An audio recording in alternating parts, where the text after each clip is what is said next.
Diceritakan di pertengahan abad ke-14, Kesultanan Turki memperbudak sekitar 1000 anak laki-laki Transilvania untuk mengisi jajaran pasukan generasinya. 1000 bocah budak ini ditempa tanpa ampun untuk membuat mereka menjadi senjata penghancur tanpa hati nurani kepada mereka yang berani menentang Kesultanan Turki. Di mana di antara 1000 budak kecil itu, satu dari mereka berhasil tumbuh menjadi prajurit paling tangguh, yang bahkan hanya dengan mendengar namanya saja, seluruh prajurit musuh akan lari terbirit-birit olehnya. Prajurit tangguh ini dikenal sebagai Vlad si Putra Naga atau Vlad the Impaler. Akan tetapi, setelah sekian lama mengabdi pada Kesultanan Turki, Vlad yang juga merupakan putra dari Raja almarhum Transilvania, akhirnya memutuskan untuk pensiun dan kembali ke kerajaannya untuk menjabat sebagai raja di sana. Dan selama dirinya berkuasa, Vlad berhasil membuat kesultanan tak lagi mengambil anak-anak dari kerajaannya. Singkat cerita, pada suatu hari Vlad dan beberapa rekannya tak sengaja menemukan sebuah helm dari pasukan pengintai Turki di pinggiran sungai. Yang di sini Vlad pun mulai khawatir jika Kesultanan Turki berniat menyerang wilayahnya. Kemudian seorang kapten bernama Dimitri melihat bekas cakaran di helm itu, yang membuat Vlad pun menduga bahwa helm itu tidak berasal dari sini, melainkan telah hanyut dari hulu sungai yang terletak di sebuah gunung bernama Broken Tooth. Dan atas itu, ia pun menduga kalau pasukan pengintai Turki pasti bersembunyi di gunung tersebut. Alhasil, Vlad pun membawa 2 prajuritnya untuk menemukan pasukan pengintai yang sudah tanpa izin memasuki wilayahnya. Namun setelah beberapa lama mencari, di sana mereka menemukan sebuah gua tersembunyi dan segera memasukinya. Namun betapa terkejutnya Vlad saat melihat perisai dan zirah pasukan Turki yang telah berserakan di sana bersama tengkorak-tengkorak. Dan tiba-tiba entah makhluk apa yang tiba-tiba menyerang mereka. Beruntung makhluk tersebut seketika berhenti menyerang ketika Vlad berhasil merangkak ke ujung gua yang disinari matahari. Setelah kejadian mengerikan itu, dengan segera Vlad pun memacu kudanya ke sebuah biara di tengah hutan untuk mencari tahu tentang makhluk yang hampir menghabisinya. Di mana sesampainya di sana, ia pun menemui seorang pendeta yang bernama Lucian dan langsung menceritakan insiden yang baru saja ia alami. Mendengar kejadian itu, Lucian pun mengatakan bahwa insiden di Gunung Broken Tooth bukanlah sebuah kebetulan semata, karena diketahui 4 malam yang lalu seluruh anggota ordo pendeta di biara ini telah memimpikan hal yang sama tentang sosok yang dimaksud. Untuk itu, si pendeta pun kemudian memperlihatkan sebuah literatur Romawi kuno di mana ia menjelaskan bahwa dulunya sosok itu merupakan manusia fana yang memanggil iblis dari dasar neraka untuk melakukan pertukaran. Sang iblis mengabulkan harapannya, namun iblis tersebut juga menyandaranya di dalam kegelapan gua sampai ada orang yang mau membebaskannya. Mendengar kisah menyeramkan itu, Vlad pun memberitahukan bahwa rakyatnya sudah cukup takut dengan isu kembalinya pasukan Turki, dan ia tidak mau kalau keberadaan sosok itu menambah ketakutan di masyarakat. Olehnya itu, ia pun meminta pada Lucian untuk merahasiakan pembicaraan mereka di malam itu. Singkat cerita, Vlad pun terlihat kembali ke kastilnya untuk menemui putranya yang bernama Engres, kita sebut saja dia Anca, serta istri cantiknya yaitu Mirena. Di sana, Vlad terlihat begitu mencintai keluarganya sampai-sampai saat Mirena menanyakan apa yang membebani pikirannya. Di sini, Vlad lebih memilih untuk tidak menceritakan insiden yang dia alami agar tidak membuat istrinya khawatir. Beberapa hari kemudian, tampak seluruh bangsawan mengadakan pesta untuk memperingati 1 dekade tanpa konflik dengan Kesultanan Turki. Namun saat semuanya sedang menikmati pesta, tiba-tiba utusan Turki yang bernama Hamzah Bey serta pasukannya datang lebih awal untuk mengambil upeti. Oke, jadi sekedar info sob, di sini kerajaan Transilvania berstatus sebagai kerajaan bawahan Turki. Itulah mengapa Transilvania harus menyerahkan upeti setiap tahunnya dan tidak diperbolehkan untuk memiliki pasukan tempur sendiri. Sesaat sebelum para utusan itu pergi, si Hamzah kemudian mengatakan kalau Sultan Murad kembali menuntut 1000 anak laki-laki Transilvania untuk dijadikan pasukan Jansari, yang mana perkataan tersebut seketika membuat seisi aula pun menjadi gaduh. Atas itu, Flat pun berkata bahwa praktek tersebut sudah lama ditiadakan selama 10 tahun terakhir. Namun Hamzah menjawab bahwa bukankah dulu almarhum Raja Transilvania sebelumnya menyerahkan Flat tanpa perlawanan. Dan kali ini Sultan berharap kalau Flat akan bersikap bijaksana sama seperti almarhum ayahnya.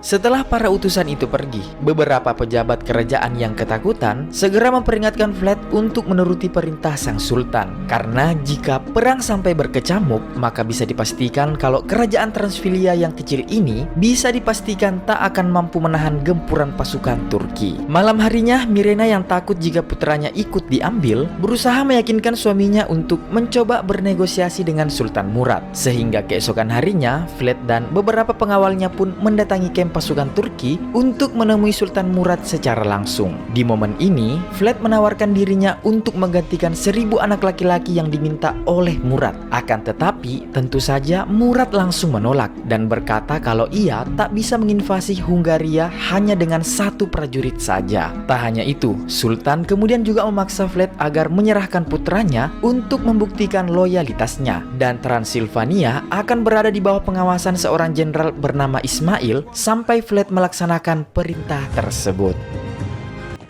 Singkat cerita, beberapa hari kemudian Mirena tampak diantar oleh penasihat kerajaan ke daerah perbatasan untuk menyerahkan putra sematawayangnya. Akan tetapi sebelum itu, di sini sedikit terjadi keributan karena sang ratu sangat tak rela kehilangan putra sematawayangnya tersebut. Namun si Anca tiba-tiba membuat ibunya terdiam dengan berkata bahwa ini semua demi perdamaian, dan ia pun memutuskan untuk pergi dengan berlari mengejar ayahnya. Di saat Flat hendak menyerahkan putranya, secara tiba-tiba hatinya langsung berkecamuk, dan kemudian ia pun meminta pada Anca untuk segera berlari ke ibunya. Sementara Hamzah yang tak hentinya terus-terusan mengoceh, tiba-tiba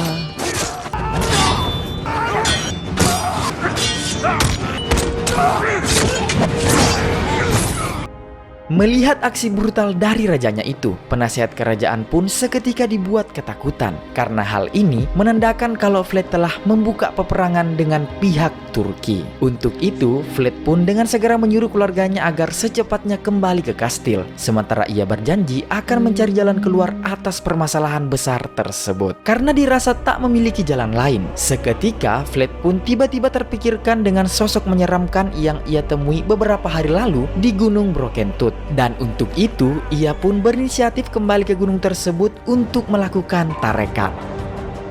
Di mana singkatnya, Flat pun akhirnya sampai di gua tersebut dan langsung memasukinya. Akan tetapi, sosok di sana sama sekali tak menyerangnya karena ia merasakan adanya sebuah harapan dari dalam diri Flat, bukannya rasa takut. Di mana di tengah rasa putus asanya itu, Flat pun kemudian berkata bahwa ia datang ke sana dengan tujuan untuk mendapatkan kekuatan agar dirinya sanggup melawan gempuran militer Turki yang segera menyerbu. Di sini, ia juga menegaskan kalau dirinya rela menjadi monster seperti sosok itu demi bisa melindungi keluarga dan seluruh rakyatnya. Di momen ini, sosok itu kemudian memperingatkan bahwa dirinya dapat memberikan kekuatan pada Flat. Akan tetapi, Flat harus menahan keinginan untuk meminum cairan merah manusia selama 3 hari. Jika Flat berhasil, maka ia akan menjadi manusia fanah yang merasakan kekuatan iblis selama 3 hari. Namun jika Flat gagal menahan rasa haus akan cairan merah manusia selama kurun waktu itu, maka dipastikan Flat selamanya akan menjadi wadah kegelapan seperti dirinya, dan sosok itu sendiri akan diuntungkan dengan terbebas dari kutukan dan bisa keluar dari goa tersebut. Mendengar itu, Flat pun cukup dibuat bergidik ngeri. Dengan itu, sosok tersebut pun kemudian memberikan cairan merahnya kepada Flat, yang membuat ia akhirnya mengikat perjanjian dengan cara meminum cairan merah tersebut.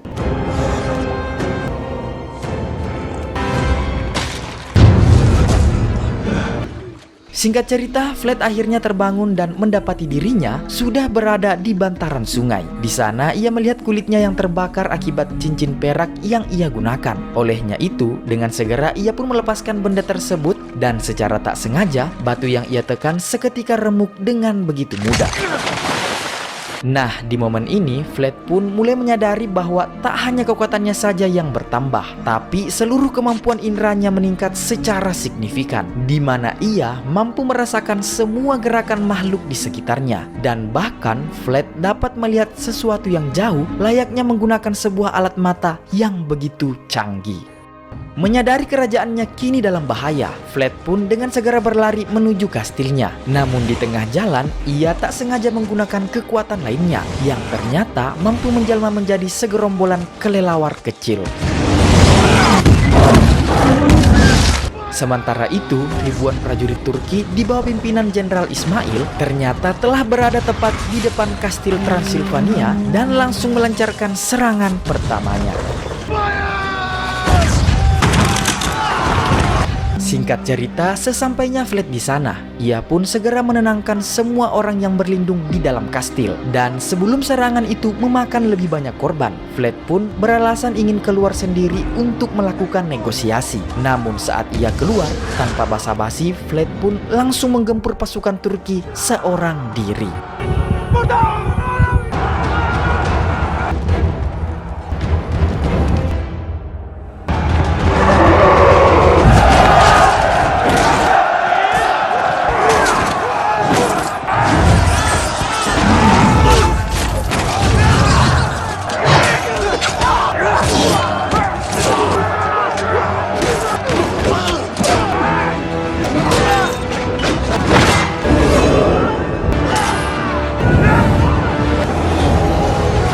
Dengan kekuatan haramnya itu, Flat pun tampak menggila di medan laga dengan menumbangkan semua pasukan Turki yang menyerang wilayahnya tanpa ampun hingga tak tersisa seorang pun.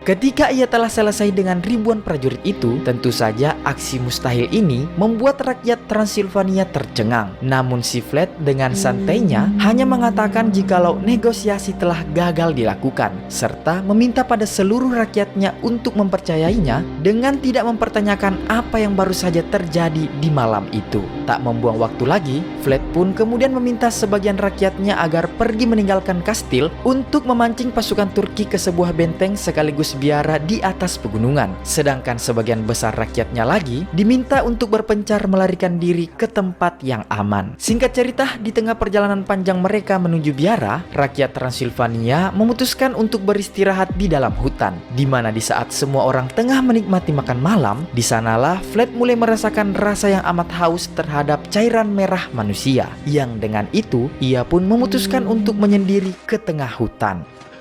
Di tengah-tengah rasa sakaunya itu, secara tak terduga ia bertemu dengan seorang pria yang tampak gila bernama Skelgim, yang secara mengejutkan bisa mengetahui perjanjian gelap yang telah Flat lakukan di Gunung Broken Tooth. Di sini, Skelgim dengan sengaja memberikan cairan merahnya untuk diminum. Namun beruntung, Flat masih bisa menahannya dan dengan tegas ia mengusir pria tersebut. Sebab bagaimanapun, Flat tak ingin menjadi budak iblis untuk selamanya. Pagi harinya, Sultan Murad tampak membawa 100.000 pasukannya untuk mengejar Flat. Namun sesampainya mereka di depan kastil Transilvania, di sini mereka pun dibuat terkejut karena telah mendapati ribuan prajuritnya yang telah metong dalam keadaan tersulah. Melihat hal mengerikan ini, Sultan Murad pun dibuat terheran-heran karena bagaimana bisa jajahan yang selama ini tak memiliki bala tentara dapat mengalahkan ribuan pasukannya. Di sisi lain, Mirena terbangun di tendanya dan melihat suaminya yang sedang menggigil. Mirena pun menghampiri suaminya itu dan seketika terkejut saat melihat bekas luka di punggung suaminya yang telah menghilang. Ia pun segera menanyakan pada Flat segala keanehan ini. Karena tak punya pilihan lain, Flat pun kemudian menceritakan semua yang terjadi di Gunung Broken Tooth, di mana Flat berkata pada istrinya bahwa perjanjian itu adalah satu-satunya jalan untuk bisa menyelamatkan Transilvania. Ia juga menambahkan bahwasanya terkadang manusia tidak membutuhkan seorang pahlawan, melainkan butuh monster untuk menyelamatkan mereka. Di sini, Flat pun mengatakan kalau kekuatannya ini hanya bertahan selama 3 hari, dan waktu itu akan ia manfaatkan semaksimal mungkin untuk bisa mengalahkan semua pasukan Turki. Namun, ia juga berkata bahwa selama 3 hari ini, dirinya juga harus menahan rasa haus akan cairan merah pada manusia. Dan apabila ia berhasil menahan diri tidak meminum cairan merah sampai sampai 3 hari, maka dengan itu dirinya akan kembali seperti manusia normal. Tetapi jika tidak, maka dia akan menjadi pengabdi iblis untuk selamanya. Mendengar itu semua, Mirena pun dibuat kasihan karena ia tahu betul kalau suaminya melakukan semua ini demi putra mereka dan seluruh rakyatnya. Setelah itu, Vlad kemudian menyuruh istrinya agar pergi lebih dulu ke benteng bersama semua orang, sementara ia sendiri akan menyusul saat matahari mulai terbenam. Akan tetapi di sisi lain, tanpa mereka sadari, pasukan pengintai Turki ternyata sudah mulai mendekat dan merencanakan serangan mereka. Di mana pada malam harinya, pasukan pengintai Turki ini pun berhasil menyusul dan langsung melakukan penyerangan.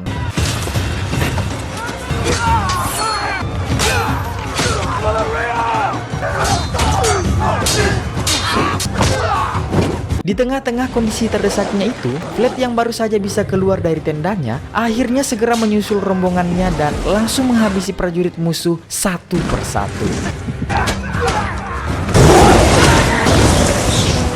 Sayangnya di sisi lain, tampak Dimitri, pengawal setia Vlad, harus berusaha melawan salah satu jenderal Turki untuk melindungi Mirena dan Anca. Tetapi naasnya, jenderal tersebut berhasil menumbangkan Dimitri hanya dalam beberapa gerakan. Saat jenderal tersebut ingin menghabisi Mirena dan anaknya, beruntung bersamaan itu juga Vlad akhirnya tiba dan langsung membuat jenderal tersebut terjatuh ke dalam jurang. Sayangnya di sini, Vlad sangat dibuat terpukul atas kemetongan Dimitri yang merupakan salah satu orang kepercayaannya. Singkat cerita, akhirnya malam itu Vlad berhasil membawa rakyatnya tiba di tujuan mereka. Sementara Sultan Murad berhasil mengetahui bahwa selama ini ternyata Vlad melawannya menggunakan kekuatan iblis. Namun hal itu sama sekali tak membuat pria ini merasa gentar dan malah memiliki sebuah ide gila dengan membawa semua prajuritnya dengan mata tertutup agar pasukannya tak merasa takut jika melihat wujud monster yang sedang mereka hadapi. Sedangkan di benteng biara, secara tak sengaja kepala biara yakni Lucian melihat Vlad yang terus berjalan menghindari sinar matahari. Yang seketika itu pula, Lucian pun segera mengetahui bahwa Vlad ini pasti telah melakukan perjanjian dengan iblis. Untuk itu, ia pun segera menyusulnya ke sebuah tempat penempaan senjata dan langsung to the point berkata padanya bahwa ia tidak terima kalau negerinya dipimpin oleh seorang pemuja iblis. Yang seketika itu pula, pendeta tersebut pun kemudian merobek bagian tenda di sana hingga membuat kulit Vlad langsung terkelupas karena terpapar sinar matahari. Atas tindakan Lucian tersebut membuat semua orang kini mengetahui siapa Vlad sebenarnya, dan alhasil mereka pun berbondong-bondong menghakimi pemimpinnya itu tanpa ingin tahu kenapa ia melakukan perbuatan tercela tersebut.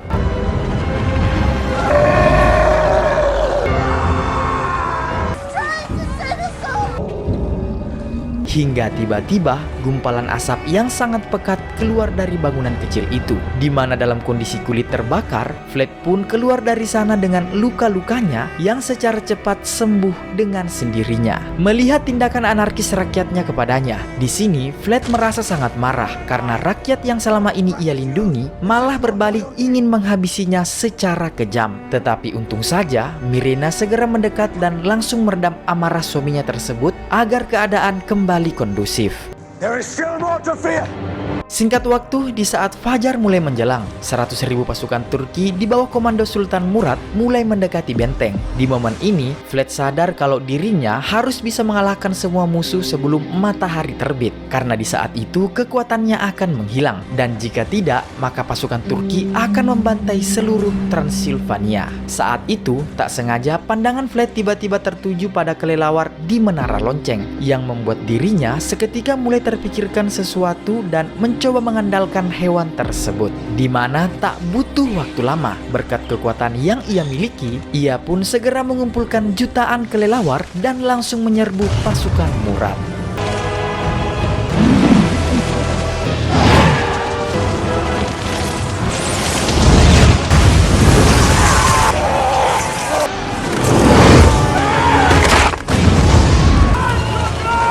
Di saat pasukan Murad mulai kewalahan, di sini Vlad akhirnya melihat keberadaan Sultan Murad yang berada di antara kerumunan pasukannya. Tanpa ragu, ia pun segera terbang ke arah sang Sultan dan berniat segera menyudahi pertempuran itu. Namun sesaat sebelum Vlad menyelesaikannya, sayangnya di sini terungkap kalau pria tersebut ternyata bukanlah Murad, melainkan pengawalnya. Dan semua ini hanyalah jebakan semata. Sedangkan di benteng, beberapa pasukan khusus Turki terlihat telah berhasil menyusup dan menghabisi pengawal yang melindungi Mirena serta putranya. Di momen ini, mereka berhasil menculik Anca dan mendorong ibunya ke jurang.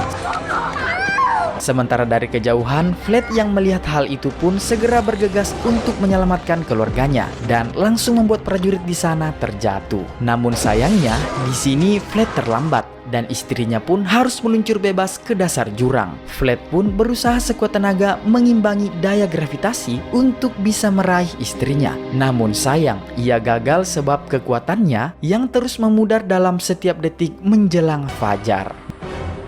Di tengah kondisi sekaratnya itu, Mirena yang merasa kalau hidupnya sudah di ujung sakaratul maut, ia pun lalu memaksa suaminya agar meminum cairan merahnya, sebab ia ingin suaminya memiliki kesempatan untuk menyelamatkan putra mereka. Dirasa tak punya pilihan lain, dengan berat hati Vlad pun akhirnya menuruti permintaan istrinya, di mana ia harus merelakan dirinya menjadi wadah perjanjian iblis untuk selamanya.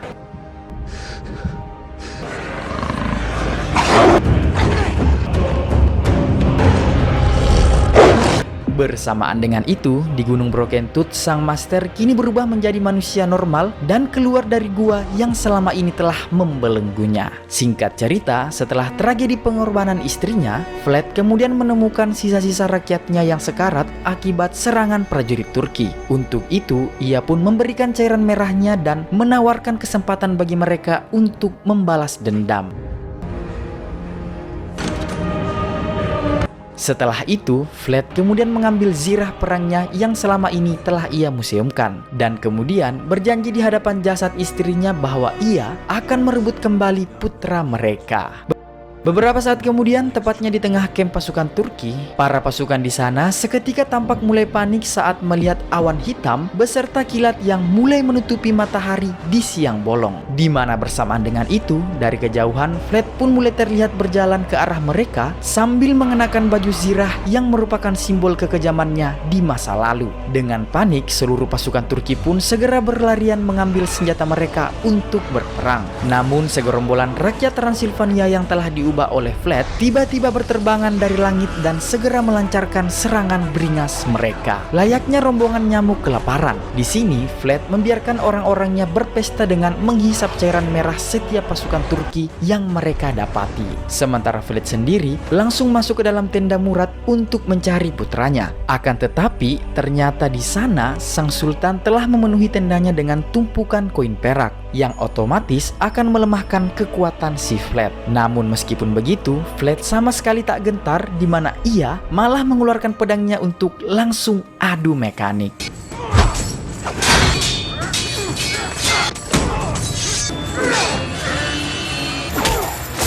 You grow more weary by the moment.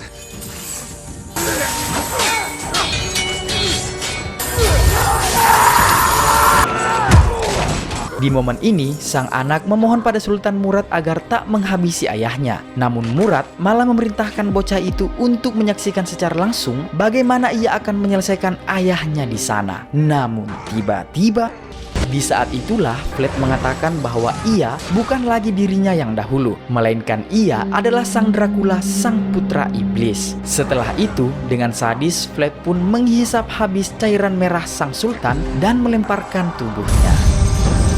Beberapa saat kemudian, Vlad membawa putranya keluar dari tenda dan mendapati mayat prajurit Turki yang telah memenuhi tempat itu. Akan tetapi di sini, ternyata orang-orang Transilvania yang telah ia rubah sebelumnya masih merasakan kehausan yang luar biasa. Di mana salah satu dari mereka tampak benar-benar tak tahan melihat putra Vlad yang masih berwujudkan manusia dan ingin segera menghisapnya.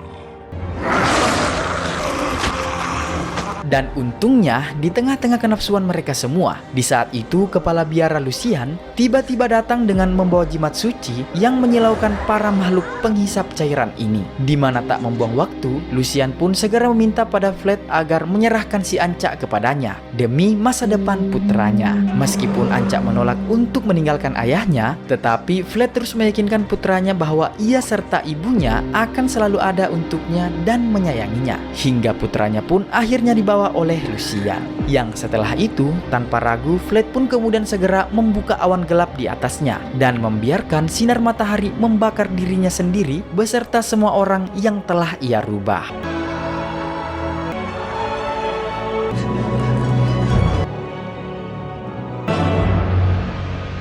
Beberapa minggu kemudian, dalam suasana yang masih berduka, di sini Ancak pun diangkat sebagai penerus tahta Transylvania yang baru. Sedangkan di sisi lain, Skelgrim si pria gila terlihat mencoba menghidupkan Vlad kembali dengan memberikan cairan merahnya sendiri. Di akhir film, kita pun dibawa ke masa kini, di mana terlihat Vlad yang masih hidup dan berjalan di antara kerumunan. Hingga seketika, Vlad pun terdiam saat menyadari kalau ada seorang wanita yang sangat mirip dengan almarhum istrinya sedang berdiri membeli cindolo di dekatnya. Nah, di momen ini, Vlad pun segera memperkenalkan diri dan melancarkan rayuan gombalnya. Namun saat mereka beranjak pergi, tanpa disadari, Master yang dahulu mengubah Vlad menjadi Dracula terlihat turut mengikuti mereka dari belakang. Dan film pun selesai.